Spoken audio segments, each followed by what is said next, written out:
Shalom, everybody, and welcome back to Insights on the Parsha of the Week, Parshat Korach, and also Chodesh Tov. It's now Rosh Chodesh Tammuz, where we're entering a new era of the year, a new section of the year, which will ultimately be a preparation for next year's Rosh Hashanah, Bezrat Hashem, and we're hoping we can pass these times with the right attitude, doing the right thing, having complete, unswerving faith in Hashem and in his tzaddikim at the caliber of Moshe Rabbeinu. That's the whole problem with this week's Parsha Korach. Last week's Parsha Shlach is the difficulties in having faith in Moshe Rabbeinu, that he is an authentic prophet and leader, and everything he said is in line 100% with Hashem. And that's our key through all the trials and tribulations, is we must also have faith in the tzaddikim while we go through difficult situations, and not to doubt, to have faith and to believe, and that's how we can eventually make it Bezat Hashem. So this week's parsha, like we said, is a bit rigid, a rough ride.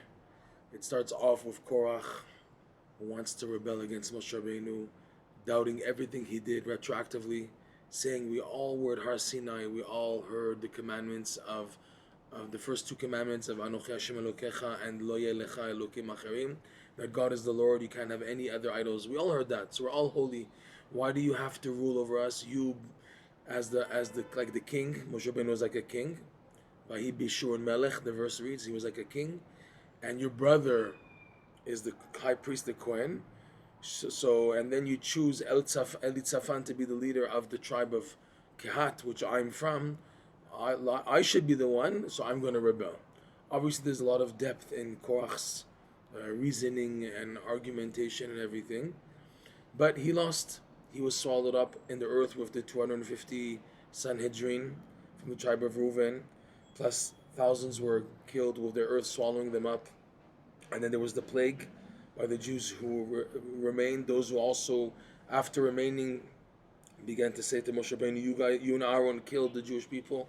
And then Aaron had to going out to put on the Torah, the incense, and through that stopping the angel of death from killing, because the angel of death revealed to Moshe Rabbeinu that the Torah is so powerful, the incense is so powerful that it can stop death, which is actually what happened. And then after all this, and after all this damage, Moshe Rabbeinu tells the Jewish people, collect 12 sticks from like a tree that's not producing any fruit, a dry branch, 12 branches. Some say they were from the same branch cut into 12, okay? And also Aharon, representing the tribe of Levi, will also have a branch. And we'll put them like in a type of a jar, a big basket, before Hashem. And through this, Hashem will show who's the chosen one. Whoever branch sticks out will show that that person is chosen to be the high priest, okay? You guys want to know who's the high priest? Okay, let's see. You're fine. You doubt my telling you that Aaron was chosen as the high priest. Fine, I'll show you that it was from Hashem. Okay, so they have 12 branches. That's one opinion, plus Aaron, 13. Okay, they were placed in the Mishkan in the desert. The next day, they came and they see each branch had the name of the tribe. Right, so you had Reuven, Shimon, Levi. Okay, so you know what each tribe and the chief of each tribe is one who brought the branch. So we saw in the day that the branch that had Levi, which were representing Aaron, the verse reads like this. This is now chapter 17, verse 23. Vahimi machorat, and it was the next day because they put them there overnight. Vayavo Moshe el Oel Ha'edut, and Moshe Rabbeinu came to the tent of meeting, which is the inside the section of the Hechal. Parach mate Aharon levet Levi, and behold, this amazing wording, vehine, and behold, it flourished, it blossomed, the staff of Aharon to the house, to the tribe of Levi. And it says vayotze ferach, and something supernatural happened, so that you can't deny this. A flower blossomed, came out, vayetzet tzitz, and the beginning stage of the fruit began to show. Vaigmol shkedim, and appeared on the branch, fully ripened, like Rashi says, almonds. Okay, so these are three stages in the growing process of an almond but all three were there at the same time simultaneously. You had the flower, which is the beginning stage of a fruit. It was still there on part of the branch. Next to it was a not yet fully developed almond. Vayatzetz tzitz began to be blossoming out the actual fruit. And then Vaigmol, Gmila, means complete, like a child. Vaigamal, a child who's fully nursed, we call it the Gmila. Vaigamal, and has been nursed and fully nursed, fully released, the Shkedim. So what's going on here? We have to see the depth, Shkedim, Tzitz, Perach. Okay? The Midrash says like this, that these stages refer to the blessings given to Aharon and his descendants, the Kohanim. Perach is like a flower that comes out. The Midrash says, so in the merit of this flower blossoming on the branch, Aaron's descendants to have what's called Pirchei Kehuna. Pirchei Kehuna are the young Kohanim being initiated, and they're like blossoming, like flowers. They're going to become ripened, become fruit. They're developing. They're not yet starting like little children. Okay, so they're called Pirchei Kehuna, the young Kohanim, young priests. Vayatzetz tzitz, in the merit of the almond beginning to sprout. Vayatzetz, metzitz means like to peek out, like it says in Shir Shirim, metzitz min acharakim, peeking from the cracks. Hashem is peeking from the cracks of in between the fingers of the Kohanim. When the Kohanim are doing the blessings, divine presence is as if to say peeking. We don't peek. We're not allowed to look when the Kohanim are giving their blessings. But Hashem is metzitz min acharakim. Hashem is like peeking, as if to say by Hashem, between the cracks between the Kohanim's fingers when doing the priestly blessings, and by doing so giving blessing to Am Yisrael. So that's the word vayatzetz, is the initiative stage of the beginning of the fruit. But then there's an extra word, tzitz. Just say vayatzetz. Why vayatzetz tzitz? So the tzitz, the Midrash says, refers to the tzitz, which is the forehead band, which is like a crown going around the entire head of Aaron HaKohen, the high priest. You had on the front plate, fronted on the forehead up to here, with strings attaching it all the way to the back and over, like a crown sitting. Okay, so he married it to the tzitz, the Kohen Gadol. Vaigmol shkedim. The word shkedim means almonds. Why are shkedim called almonds? So why are almonds called shkedim? Because shaked means someone who's consistent and determined to continue. So Vaigmol Shkedim, the Kohanim and the Beit HaMikdash had to be on the run. They couldn't be lazy. They couldn't be sleeping behind. They had to be on the run in the service of the temple. With all the ups and downs going through a person in their life, even Kohanim, even at the time of the Beit HaMikdash, they had to be on the run. In order to do the service of Beit HaMikdash, they had to be on the run, Shkedim, like someone who's consistent. So they got the blessing of being consistent in the temple. Let's go a step further in this beautiful pasuk. And let's take a look from the perspective that Rabbi Nachman gives for every Jew in lesson 24. In lesson 24, Rabbi Nachman talks about the immense power of being happy and doing mitzvot with happiness. Now, first of all, to be happy means to take a look at the difficulties of life, not as like a pushback and it's finished, and despair and depression and it's over, but rather taking a look at life's difficulties as challenges to pass, that if you pass them, you will come to tremendous reward. And there's what to be happy about when you're being challenged. That means Hashem wants you. Hashem's calling you to come forth, and it comes in the forth of like a rod, a staff hitting you, as if you can see it as suffering. Why is Hashem punishing me? Why is Hashem doing this to me? But the reality is Hashem is not doing this to you to punish you. Hashem is doing this to bring out your potential. And it all depends if you are able to decipher the difficulties, the being hit in life as a sign of positivity, as something good, and therefore with simcha, to view the situation through simcha, especially the simcha that knowing that there's something good behind this thing. It's like a piñata. You know, the Mexicans have a piñata that the more you hit it, you crack the piñata and the candy start coming out. So too, the hitting of life is synonymous with the piñata, that there's goodies coming out. You just have to be patient, know how to look at it, and you can be happy b'ezat Hashem. So when you are managed to take things b'simcha, and then take that joy and put it in your mitzvah observance, you don't say, Why should I put on tefillin anyways? If anything's and if anyways everything is futile. You don't say that. You say it's true. I'm going through crazy things, but every good that I can grab to connect to Hashem is like a lifesaver to pull me out. And when you do that, and you do it b'simcha, and you appreciate, you look at every mitzvah as an opportunity to help you. Instead of saying, "Oh, I'm going to put on davening again, put on my tefillin again, put on my tzitzit again," rather you say, "What a beautiful schut, what a merit to put on the tefillin, the tzitzit, to say the words of the prayers, even though it's heavy and mixed up, but still I'm doing it. What a merit for me to be a Jew, to have peyot, to have a beard, to have a circumcision, to keep Shabbat, to do mitzvah, to do tzedakah, to do blessings, to learn Torah, to daven, to help another Jew." There's hundreds of mitzvot, there's 613 and their extensions, which can lead up to a few thousand mitzvot extended from the 613 bulk core mitzvot, okay? You have tons of mitzvot developed, okay? So I have so much to be happy about if you do them with the right attitude, not as a burden, oh, here we go again. Rather, you're happy about doing it. So this simcha activates momentum, pulls you out of the darkness. And when you're pulled out of the darkness, you can then activate what's called blessings, okay? Blessings come through the concept of the hands. Hands are humankind's main vehicle of action. When we do things, normal people, and we're talking about handicapped people, but normal people do things with their hands.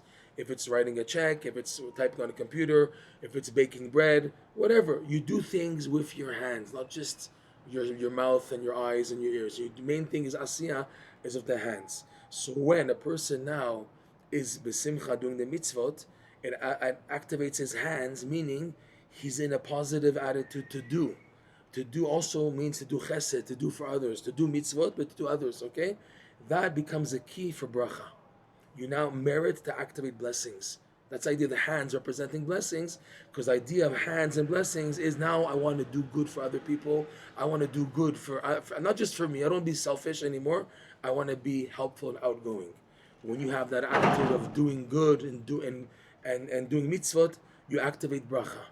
The main bracha being reaching what's called the keter, the infinite light. The darkness that I was initially in was due to a lack of infinite light shining into my life. Now with the brachot of the hands, I can activate what's called the keter, and the keter is the key, like this crown. It's called the keter. Highest level interface between us and Hashem's infinite light is a key for shining into us infinite light. And now the infinite light comes in the format of more setbacks. But the thing is now, I'm more able, because of the prerequisite simcha that I have, that reached me, that brought me to this point, I'm more able to take the setbacks and through them develop consistency in serving Hashem. No matter what I go through, I don't fall off totally. Even if I get pushed off everything, I'm holding on, I get back up and I continue. That's consistency. All these ideas are hinted to in this verse. Okay, let's take a look at this beautiful verse.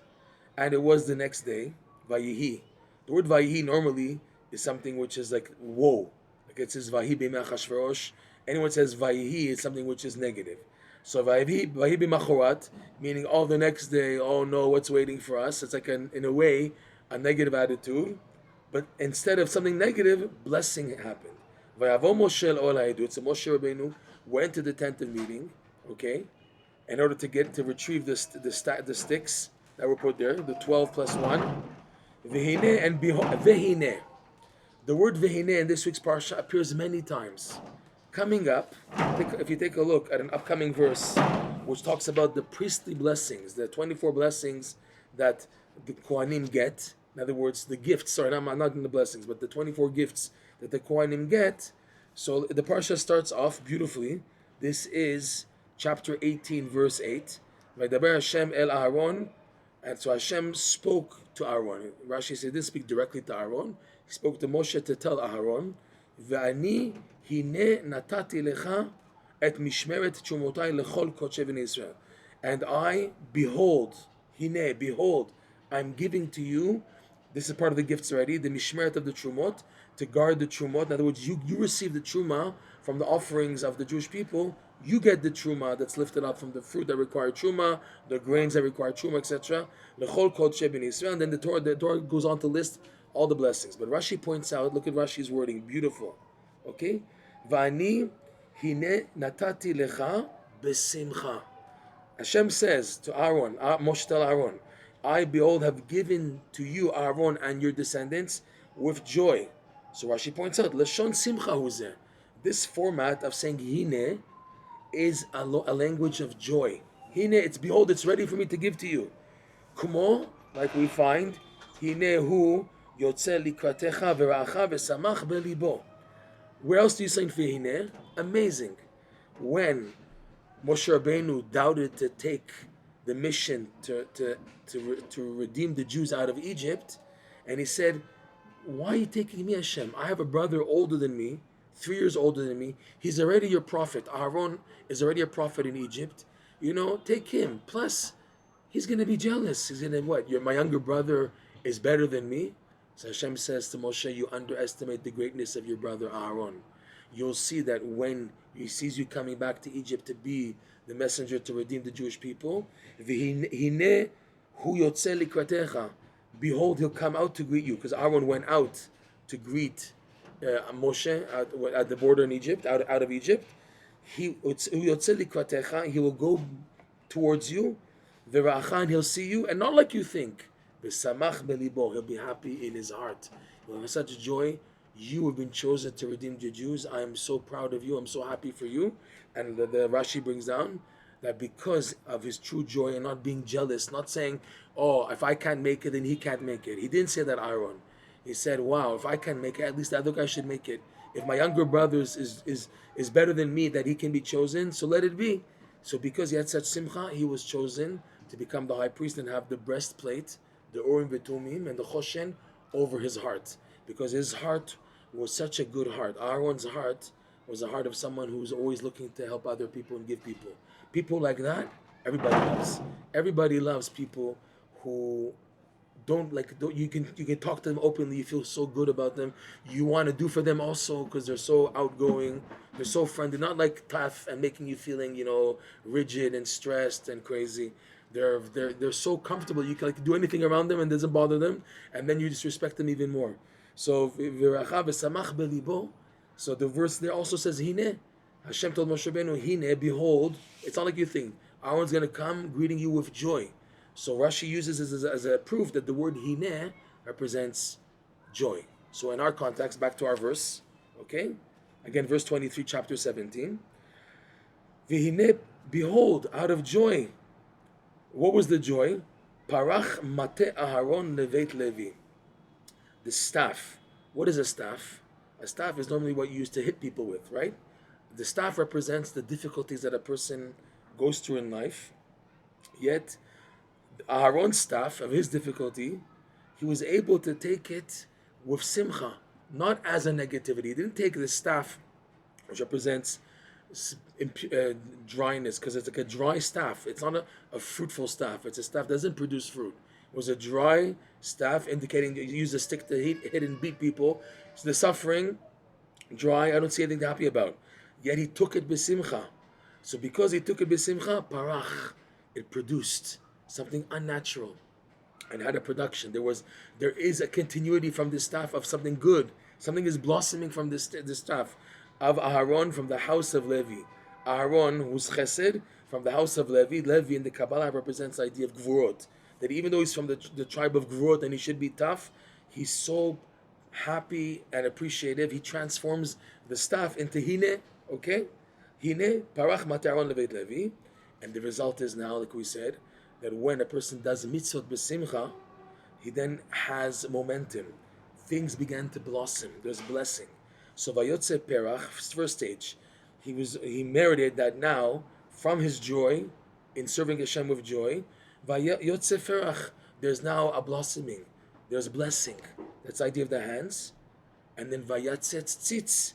Vayatzetz tzitz, we said, like the Midrash says, refers to the tzitz, with the frontlet plate over the Kohen Gadol, which is like a crown. It sits on that like a crown. So because he activated perach, there's a blossoming, there's blessing, bracha. Vayatzetz tzitz, as the second stage comes to the keter, and as a result of the tzitz, vayigimor shkedim, the reward of activating the keter in your life and having infinite light shine into you and help you in the difficulties. No matter what you go through, you have consistency. One of the greatest goals of this world is to be able to continually serve Hashem through thick and thin, through ups and downs, to have a continuity, holding on to do whatever you can do and not to be broken because of it. This reminds me of a story of an elder, a Breslov elder of the previous generation, of Shmuel Shapira. Shmuel Shapira had this disease of his nerves for about Parkinson's disease for his last 13 years of his life. So his last 13 years of life, he was slowly going into Parkinson's until before he passed away, he could barely move. Okay? And in the beginning, he was able to walk still and go to the mikveh. But towards the end, he needed a lift to pick him up, to take him by car to the mikveh, which was only 2 blocks away from his home. But he couldn't even walk to do that.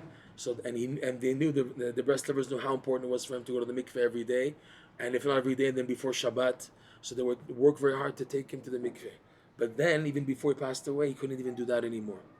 So once in this period, when he was like sitting in his chair or sitting in bed at home, and it was a Friday, and he couldn't go to the mikveh anymore, he asked his wife, Rebbetzin Frida, she asked him, has Yusha Ber, that was the guy who came with the car, the breast liver, of Yeshua Dov Rubinstein, is he coming? Has he come by? And she said to him, Reb Shmuel, why are you asking? You know you can't go to the mikveh.